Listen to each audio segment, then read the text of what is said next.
Yes, good morning, everyone. It's been a long time that we had our last class. Oh, first of all, because of the mid-semester break, then we had our admission duties continuously. That's why we couldn't have much of the classes in this particular month. But we are now continuing with our classes, and even today I have to go to college for the commerce department meeting and for the fourth quarter of admission process. That's why I decided to record this lecture so that we can spare this day.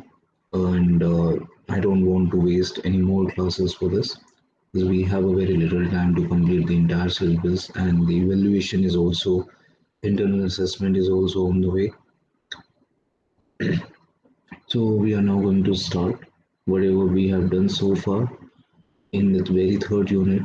उससे आगे हमें discussion करना है और वहीं से हम आगे कंटिन्यू करने वाले हैं क्योंकि काफ़ी गैप हो चुका है, ऑलमोस्ट 2 वीक्स का गैप हो चुका है क्लासेस में, इसलिए I advise you all to first revise everything whatever we have done in the third unit.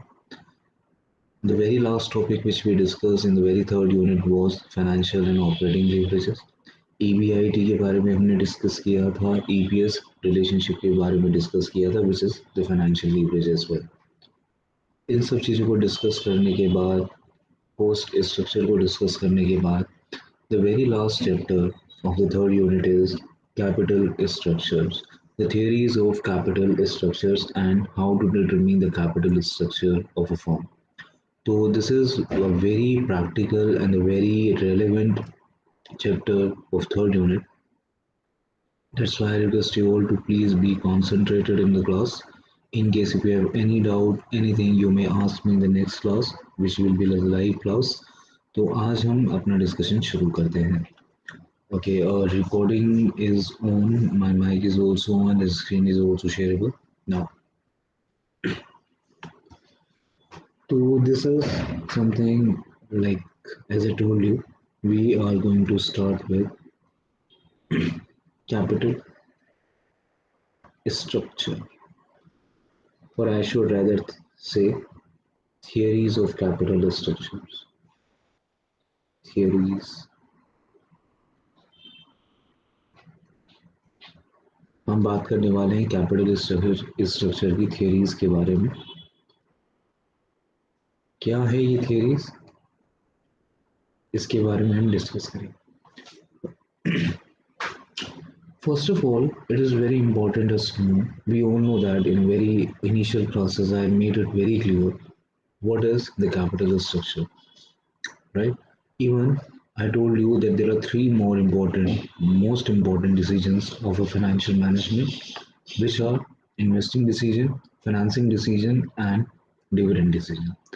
Under the financing decision, we have to decide the composition of funds. Composition of funds को financial decision में decide करते हैं. यानी एक form को चलाने के लिए हमें फंड्स की किस तरह से ज़रूरत होगी, how much part of the equity we need, how much part of debt fund of we are in need, how much retain earning we can use, how much reserves we can use. So far हमने ये सारा discussion किया.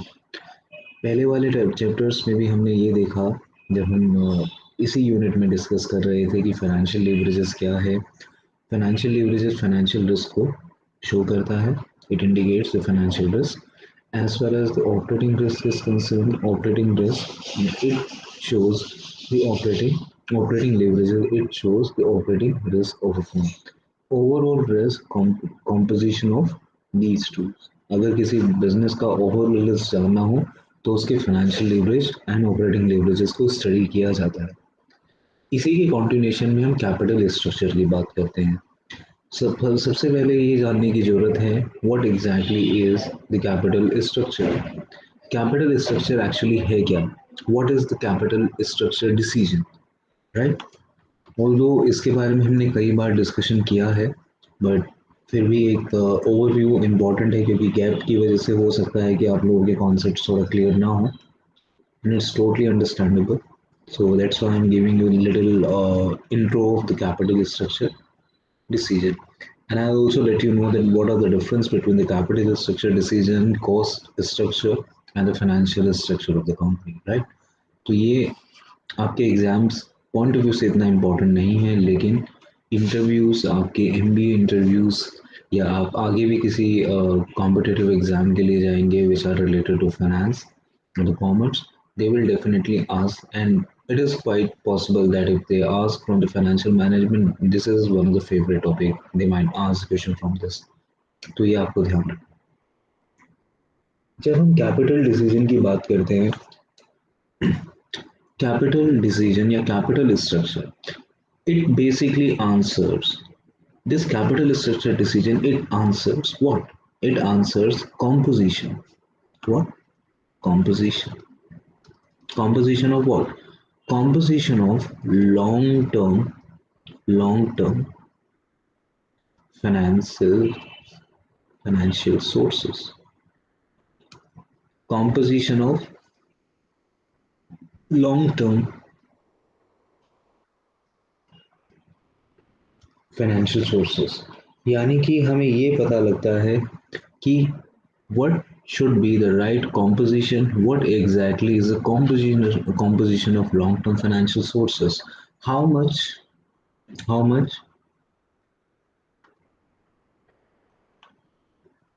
finance do we need to run or to invest in long term projects, to invest in long term projects,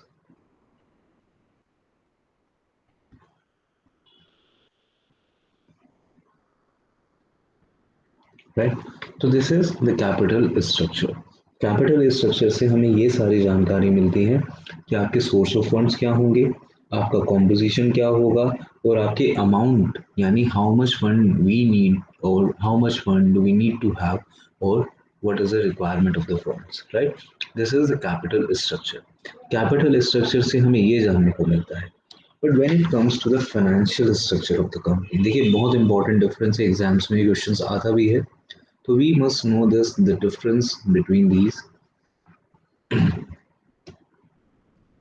which is financial structure,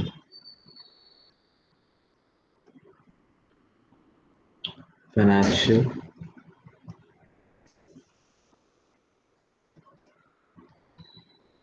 structure. Now, what is this financial structure and how this financial structure is different from the capital structure?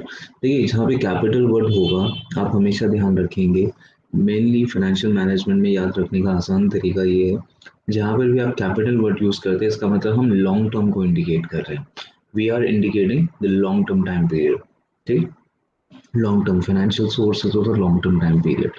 इसी sequence में अगर हम financial structure की बात करते हैं, financial structure composite both both what financial structure consist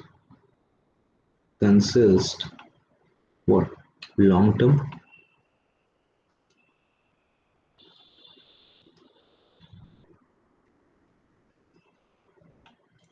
financial sources or source of funds, as well as short term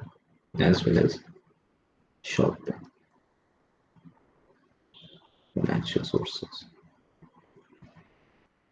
It basically incorporate working capital management as well as capital business management, ठीक है, यानी जो funds की ज़रूरत है आपको capital decisions के लिए, उसके बारे में भी फाइनेंशियल स्ट्रक्चर के थ्रू हम स्टडी करते हैं, या फिर आपको ज़रूरत है वर्किंग कैपिटल के लिए, because for the working capital by and large we need the short term financial sources, by and large, right. वो भी डिपेंड करता है अप्रोचेस क्या होती हैं जो हम फिफ्थ यूनिट में देखेंगे। तो कहने का मतलब स्टूडेंट्स क्या है कि long term financial sources and the short term financial sources, इनके बारे में study financial structure, yani if someone asks you what is the financial structure of this company, it means the person is indicating the long term sources and the short term sources, यानी कि firm long term के composition क्या है firm के पैसा उठाने के, और शॉर्ट टर्म के कॉम्पोजिशन क्या है, क्या हो सकता है मार्केट, मनी मार्केट से पैसा उठाया जा रहा हो, या long term financial sources, it could be possible कि फर्म क्या कर रही है, long-term financial sources which can be debt, equity. They are the main part of the long-term financial sources, right?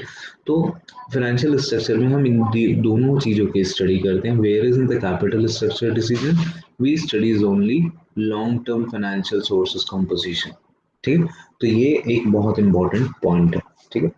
Now if I continue with this structure only, capital structure. So what exactly is this capital structure? I mean, what are the questions? What are the different questions we need to ask, right? अब इससे पहले हमें एक चीज समझने की जरूरत है. In continuation with the capital structure decision, why do we need to emphasize on this capital structure decision? क्यों जरूरत है? देखिए, आपको फंड्स चाहिए. अब आपको ये डिसाइड करना है कि आपके कॉम्पोजिशंस क्या होंगे, लॉन्ग टर्म कॉम्पोजिशंस क्या होंगे. क्या आप डेट पे रिलाई करें, या आप इक्विटी पे रिलाई करें, या फिर आप रिटेन्ड अर्निंग पे रिलाई करें. ठीक है. तो when it comes to the capital structure decision, why this capital structure decision is important? Because debt and equity both affects the overall cost of the firm. आपको याद भी होगा, हमने फाइनेंशियल एंड ऑपरेटिंग लीवरेजेस से पहले हमने यही discuss किया था, weighted average cost of capital. What can be the weighted average cost of capital? And we get to know the every single fund has its own cost. याद होगा आपको, हर एक फंड की अपनी एक कोस्ट होती है, अपना एक लागत होती है.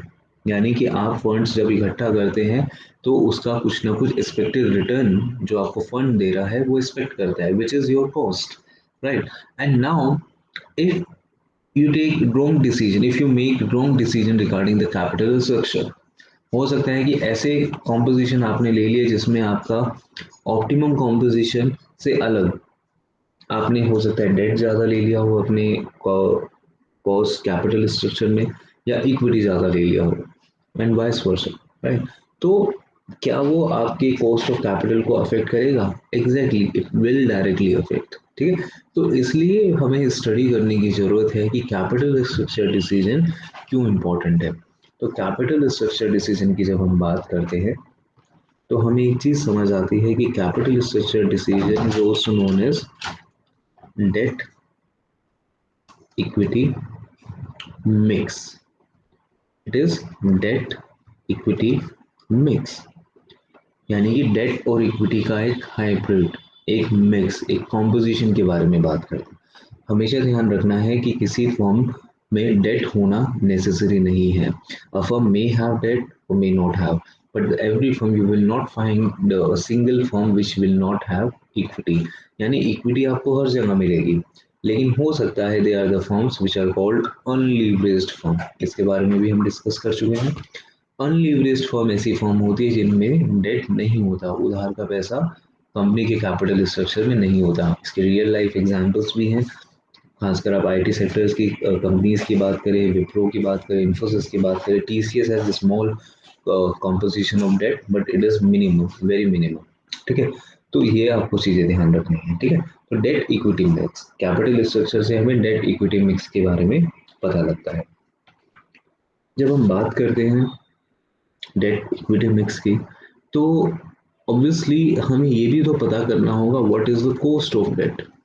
कॉस्ट ऑफ, और आपको याद होगा हमने कॉस्ट अलग अलग केसेस में अलग अलग कॉस्ट को कैलकुलेट करना सीखा था. If you remember the very first chapters of the cost of capital, right? The very first starting chapter was the cost of capital, जिसमें मैंने बताया कि डेट अगर रिडीमेबल है उसकी कॉस्ट क्या होगी, इरिडीमेबल है उसकी कॉस्ट क्या होगी. एक चीज, डिविड in case if equity, equity की कॉस्ट क्या होगी, preference shares if it is redeemable और irredeemable. In reality preference shares are redeemable, but वो भी हमने पढ़ा. हमने देखा cost of retained earning, right? और वो सब चीज़ें करके हमें पता लगा कि डेट जो है ना सबसे अच्छा सोर्स ऑफ फंड माना जाता है.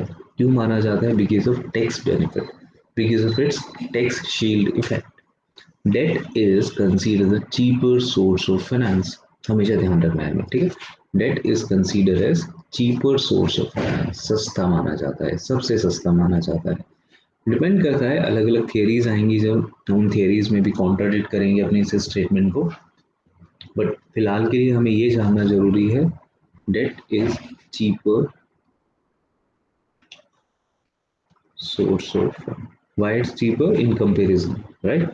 In comparison to equity and retained earning, cheaper source of fund. This is something cheaper source of fund, cost of debt. ठीक, तो अब आप ये देखेंगे कि आपका मिक्स क्या होना चाहिए. यू माइट आर्ग्यू सर कि if the debt is the cheaper source of fund, why shouldn't we include more and more debt? Why shouldn't we incur more and more debt equity ratio of a company? More debt equity ratio, better the company is in term of the cost of capital. बिल्कुल बात ठीक है, लेकिन debt is also considered at the same time double edge sword. उधार का पैसा अच्छा है, लेकिन एक हद तक. उधार के पैसे में टेंशन बहुत नहीं होती, राइट. सॉरी, उधार के पैसे में टेंशन जरूर होती है, लेकिन वो आपके बिजनेस को एक्सपेंड करने में हेल्प करता है. आपके पास अगर पैसा नहीं है फॉर एग्जांपल, और आप कुछ काम करना शुरू करें, तो उधार का पैसा विल सेव यू. उधार का पैसा will surely will help you in expanding your business, but at the same time it has the adverse effects also, right. नहीं दे पाए, क्या होगा? और पैसा चाहिए, तो फिर क्या होगा? तो these are the question we can easily relate in our personal life as well. ऐसा नहीं कि मैं आपको कुछ बहुत अलग पढ़ा रहा हूँ. This can be seen in the personal life, in our social life as well, right. तो डेट, तो ऐसा नहीं है कि हम डेट पे पूरी तरह से रिलाई कर लें, और पूरा का पूरा डेट तो नहीं हो सकता, but most of the part we can consider debt. No, it is not possible, right? Because debt has its own disadvantages. Therefore, the debt is considered double-edged sword. Right. Debt को इसलिए कहा जाता है दो धारी तलवार. ठीक है. तो इसलिए हमें ये देखना है कि ये तो हमें समझ आया कि पूरी तरह डेट नहीं रख सकते, इक्विटी होना चाहिए, डेट का कॉम्बिनेशन होना चाहिए. तो हम क्या फाइंड आउट करना चाह रहे हैं इस चैप्टर में? We need to understand that what we are trying to find out. So here we are trying to find out, we will try to find out what optimum optimum capital structure of a company. Optimum capital structure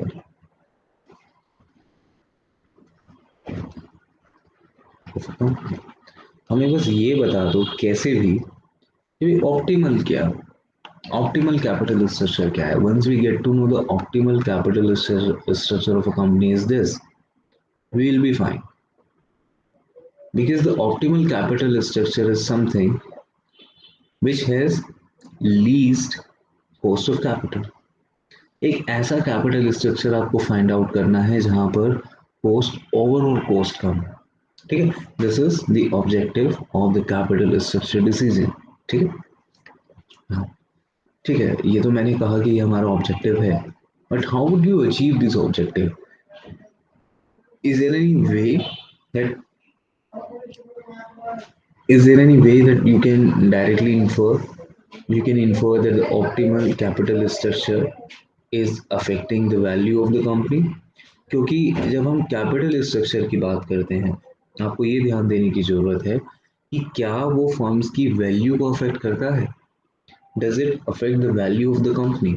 value of the company means that overall value, overall you can say the profitability of the company, right. This is the value. तो जब हम बात करते हैं capital structure की, while opting for optimum capital structure, we need to ask one thing very carefully, कि जो optimum capital structure है आएगा कैसे? भाई तभी आएगा जब maximization of value of the firm होगा. Maximization value of the firm, जिस सिचुएशन में, जिस कॉस्ट ऑफ कैपिटल में maximum value of the firm होगी, वो बेटर होगा, and that composition will be consider as optimal capital structure. हम कहेंगे कि फर्म आपका सबसे अच्छा कैपिटल स्ट्रक्चर ये है जिसमें इतना परसेंट डेट होना चाहिए, इतना परसेंट इक्विटी होना चाहिए. देने से क्यों, ऐसा क्यों कह रहे हो? बिकॉज आपका कॉस्ट ऑफ कैपिटल सबसे कम इसी पर आता है, और because of the cost of capital the value of the firm increases. It means the firm will attain the highest value of the firm where the cost of capital is least. ठीक, ये हमें इस तरह से समझना है, क्योंकि हम कॉस्ट ऑफ कैपिटल भी देख चुके हैं, हम फाइनेंशियल लीवरेजेस भी देख चुके हैं, हम ऑपरेटिंग लीवरेजेस भी देख चुके हैं. That's why this chapter is in sync, right. ऐसा नहीं है कि चैप्टर आगे पीछे किए गए हैं, चैप्टर इसी सिंक्रोनाइजेशन में है जिस वजह से हम इन चीज़ों को हिरार्किकल समझ पाए ना. ठीक है, ये तो मैंने कहा कि maximum value of the form होना चाहिए, right. But at the same time there are different schools. Schools मतलब आइडियोलॉजीज. आइडियोलॉजीज की हम बात करते हैं या कन्वेंशंस की बात करते हैं, अप्रोचेस की बात करते हैं, तो उन्हें स्कूल्स कहा जाता है, यानी विचारधाराएं कहा जाता है, कि what they assume about the maximum value of the firm. There is a one set of assumptions or school which says कि कंपनी का कैपिटल स्ट्रक्चर कैसा है, उससे कंपनी की वैल्यू ऑफ द फर्म पे इफेक्ट पड़ता है. Is that clear what I am saying? One school or one assumption says yes, it does affect. If you have the good optimum capital structure, it will increase the value of the firm. If you don't have the good capital structure, then you will have not a very good value of the firm, right? That might be least or lesser, जितना maximum हो सकता है उससे. एक set of assumption है जो कहता है कि देखिए डिपेंड करता है, but by and large it says firm का कैपिटल स्ट्रक्चर कुछ भी हो, कितना डेट हो, कितना डेट हो, कितना इक्विटी हो, कोई फर्क नहीं पड़ता. It doesn't affect any way. This doesn't affect any way. It means they have no relationship. The second assumption कि optimal capital structure is nothing, it is just an assumption, right. तो ये जो schools बनकर आए हैं हमारे पास, एक कहता है इफेक्ट करेगा, एक कहता है नहीं करेगा. तो हमारा जो काम है वो हमारा काम यही है that we should understand those theories, right, in order to get the idea कि अच्छा ये थियरीज ये कहती हैं. ठीक है, तो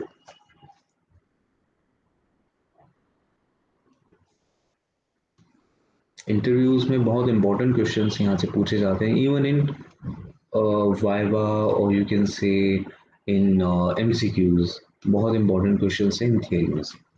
one set of theory which says what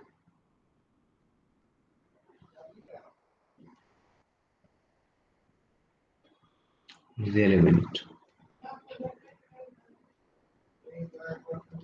What is relevant? Relevant का मतलब यहाँ पर ये है कि yes, optimal capital structure and value of the firm, they are related, right? And the second set of school, which is obviously is irrelevant.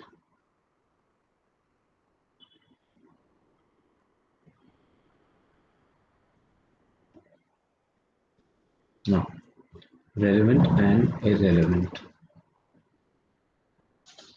As far as the relevant is concerned, कुछ theories के sets of theories हैं.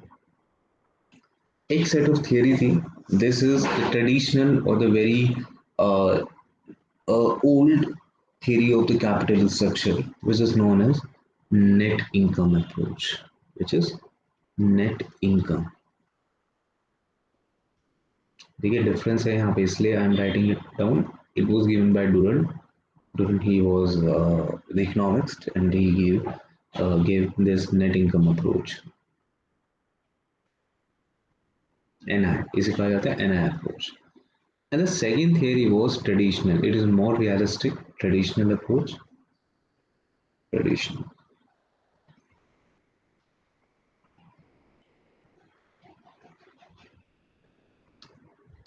They are relevant. ये दोनों theories जब हम discuss करेंगे next class, we will start these theories from next class onward. I will let you know that the relevant theory of relevant, it says कि date ज़्यादा होगा तो वैल्यू ऑफ द फर्म ये होगी. Date कम होगा तो value of the firm ये होगी, इसका मतलब it does affect, but as far as irrelevant is concern, ये कहता है ऐसा कुछ नहीं, आप डेट कितना रखो, इक्विटी कितना रखो, कोई फर्क नहीं पड़ेगा in value of the firm, right. तो irrelevant theory it basically includes MM hypothesis. देखिए मॉरलेस आप ये सारी चीज़ें डिविडेंड डिसीजन में भी पढ़ेंगे कुछ इस तरह की चीज़ें, MM hypothesis which is Modi Modiglani hypothesis. And Modi, do not confuse between the Modi and our Prime Minister and the Modi, who was one of the finest economists. He was, if I'm not mistaken, he was Italian. So Modi Modiglani hypothesis. Modi Modiglani hypothesis has a very important relevance in financial management.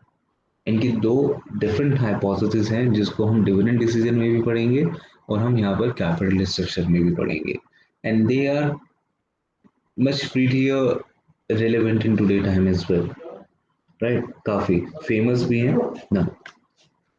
MM hypothesis के दो part हैं, A part and B part, ये हम दोनों देखेंगे।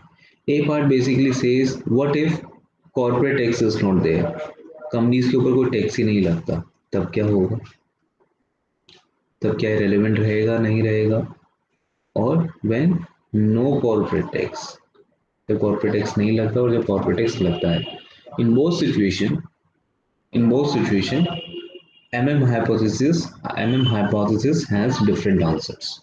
इसको detail में देखेंगे इस थियरी को, इस हाइपोथेसिस को। Hypothesis is something which is temporary assumption, right, hypothesis होती है हमेशा टेम्पररी assumption, ठीक है। सेकंड वन इज जो इसी का एक आउटकम आया और it basically modified, it it was an improvement या एक तरह का कॉपी आप मान सकते हैं from the MM hypothesis which is NOI approach, which is NOI approach, which is net operating income, net operating income approach. So as far as the net operating income approach is concerned, it also gives us the same answer that firm का composition कुछ भी हो, right, चाहे date ज़्यादा हो या equity हो, कोई फर्क नहीं पड़ता, फर्म का जो कॉस्ट ऑफ कैपिटल है या वो सेम रहेगा, and because of that firm की वैल्यू भी सेम रहेगी। So we need to have to figure out these things, और काफ़ी अच्छे से याद रखना है what basically is the problem when I used to study these things in my MCOM time, in my grades or PG time. I always used to get confused. The NI approach, what does it say? NOI approach, what does it say?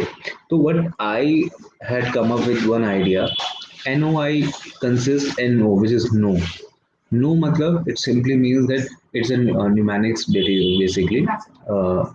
It simply says कि no, यानी कि no relevance, right?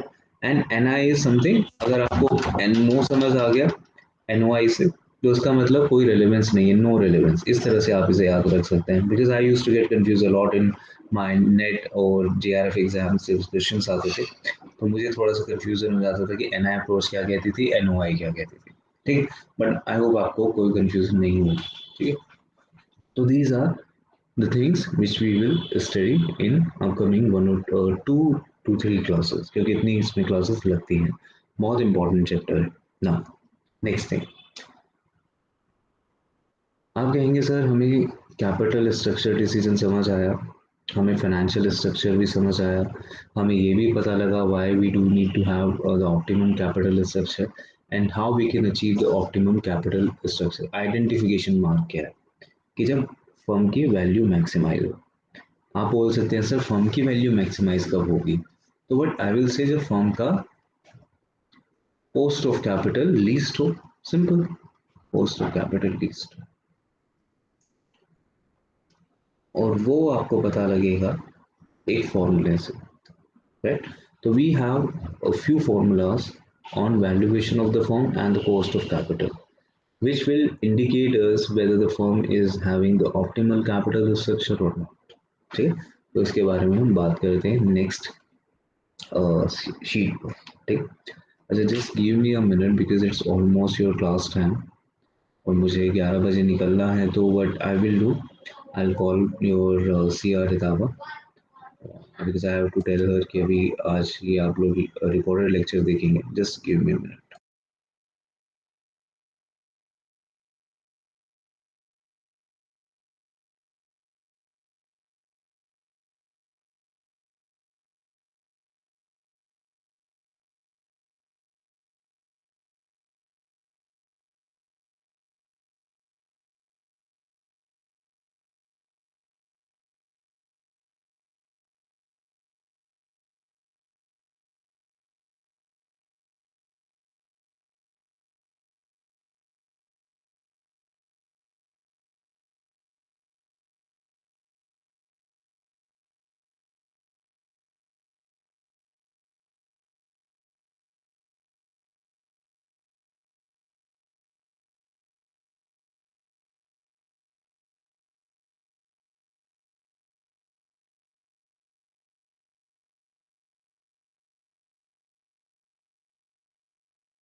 Okay, so this is, I hope अभी तक हमें सब कुछ sense बना है। आगे हम कुछ फॉर्मूलेज देखेंगे जिसे हम ऑलरेडी अलग वे में देख चुके हैं, बट अभी भी हम उनके बारे में बात करना काफ़ी ज़रूरी है। ठीक है, तो नेक्स्ट शीट।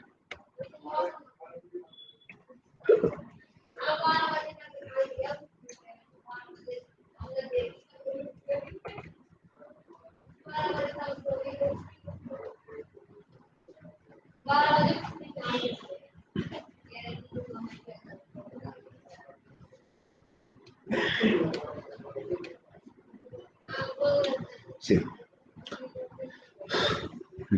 सबसे पहले तो हमें ये जानना ज़रूरी है कि वैल्यू ऑफ द फर्म कैसे डिसाइड होती है। मैंने कह तो दिया कि value of the firm, value of the firm, but ये भी तो जानना ज़रूरी है कि how we can decide, how we determine the value of the firm, right? So value of the firm is nothing but the value of equity and the value of debt fund. यानी debt fund की value, equity fund की value क्या है, उसका composition ही आपकी value of the firm है। तो all I can determine it like this, value of the firm. What is the value of the firm? Which is nothing but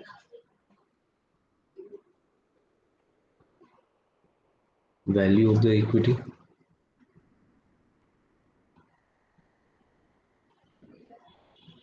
and कर दीजिए आप value of the debt। जब आप date की और equity की वैल्यू को ऐड कर लें, you will have the value of the firm. अब आप कह सकते हैं सर अगेन हमें कैसे पता वैल्यू ऑफ द इक्विटी क्या होगी, वैल्यू ऑफ द डेट क्या होगा, राइट? It's good. देखिए, किसी भी सोर्स ऑफ फंड की वैल्यू इस बात से डिसाइड होती है कि वो सोर्स ऑफ फंड आपको कितना रिटर्न प्रोवाइड करता है। ठीक है, if I say what is your value, what is your value in an organization, for example what is your value in your family, what is your value in your college?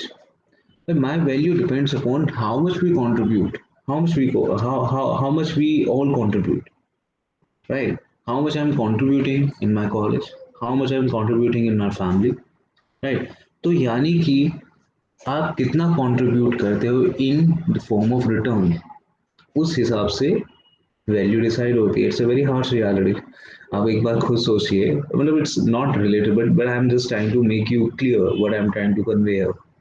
आप अपनी family में है, आप graduation कर लें, उसके बाद आप पीजी भी कर लें, but in case if someone doesn't get the job, right, या जॉब लेने में टाइम हो जाए, थोड़ा सा टाइम डिफिकल्ट अगर चल रहा हो, तो obviously you are not contributing much, right? एक टाइम के बाद you will realize that your value is decreasing in your family, right? It is the harsh reality, we own that, right? तो कहने का मतलब है इस वे में सबको अगर वैल्यू ऑफ द इक्विटी को भी समझा जाए, वैल्यू ऑफ द डेट को भी समझा जाए, भाई आप कितना वैल्यू प्रोवाइड कर रहे हो उसी से तो पता लगेगा ना कि आपके ऊपर कितना कॉस्ट आया और रिटर्न आप कितना देते हो। That is something your value, right? How much we are paying you and how much you return us, this is your value. कोई एम्प्लॉय 1 लाख का काम करता है, उसे 20,000 रुपये दिए जाते हैं। दूसरा एम्प्लॉय 10,000 का काम करता है, उसे 5,000 दिए जाते हैं। तो एक एम्प्लॉय तो आपको 4 टाइम ज़्यादा रिटर्न दे रहा है और एक एम्प्लॉय आपको सिर्फ 2 टाइम ज़्यादा रिटर्न दे रहा है। तो who is more valuable? Obviously the employ who is giving you 4 time more. तो ये तरीका है समझने का चीज़ों को, ठीक है? किसी चीज़ को हमें याद रखने की जरूरत नहीं, we just need to understand the very basics of everything, the value of the equity. Now there is a formula, और इसी बात पे इनका फॉर्मूला भी है वैल्यू ऑफ द इक्विटी का।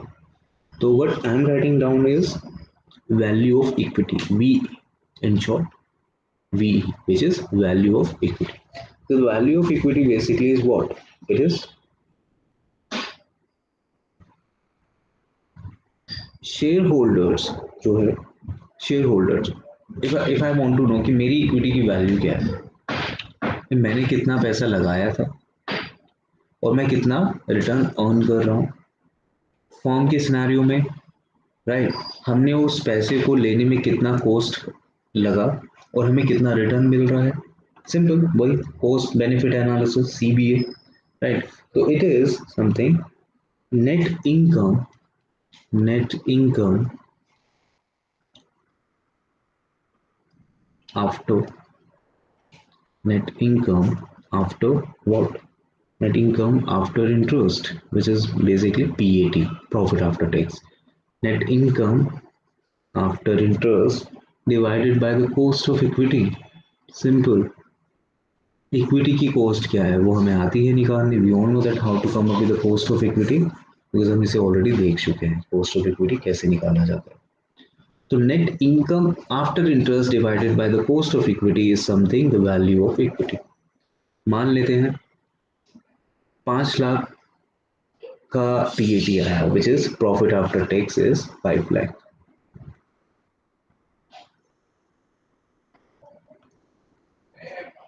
Cost of equity was 10%.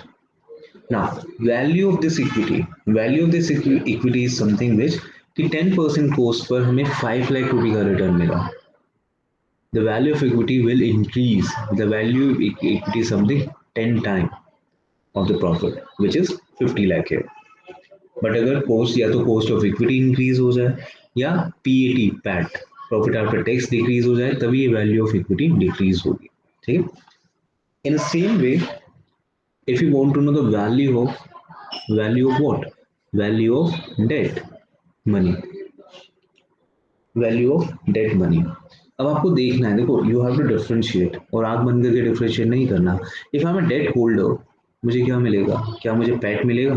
Profit after tax. Do I need to divide the profit after tax among the different share holders? No, I don't. What I have to do here, I have to what I will get basically, first of all we have to ask this, भाई अगर मैं date holder हूँ तो मुझे मिलेगा क्या? क्या मुझे पैट मिलेगा? नहीं, मुझे पैट नहीं मिलेगा, मुझे मिलेगा इंटरेस्ट, राइट? इंटरेस्ट, मैंने डेट लिया, डेट डेट डिवेंचर लिया, मुझे इंटरेस्ट मिल रहा है, ठीक है? This is the interest income, right?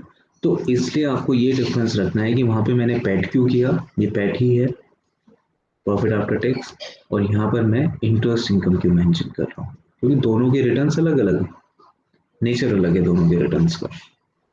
Again, what is cost of debt? वो भी हमें आता है कॉस्ट ऑफ डेट कैलकुलेट करना, रिडीमेबल, इररिडीमेबल। इररिडीमेबल तो बिल्कुल ही आसान है, उसे कुछ करना ही नहीं है, और जितना फॉर्म ने अर्न किया डिवाइडेड बाय जो भी रेट था जिस पे अर्न किया, राइट? तो easy. Now interest income divided by cost of debt, this is value of debt. मान लेते हैं इंटरेस्ट इनकम है डेटर होल्डर को 1 लाख, कॉस्ट ऑफ डेट है 10%, यानी 10% कॉस्ट पर आप 1 लाख का रिटर्न दे रहे हो। The value of equity is something 10 lakh. ठीक। अब इन दोनों को अगर आप ऐड कर दें, इन दोनों वैल्यूज को आप ऐड कर दें, जैसे मैं यहाँ करके बता रहा हूँ, 50 lakh plus 10 lakh, value of the firm 60 lakh, simple. ठीक।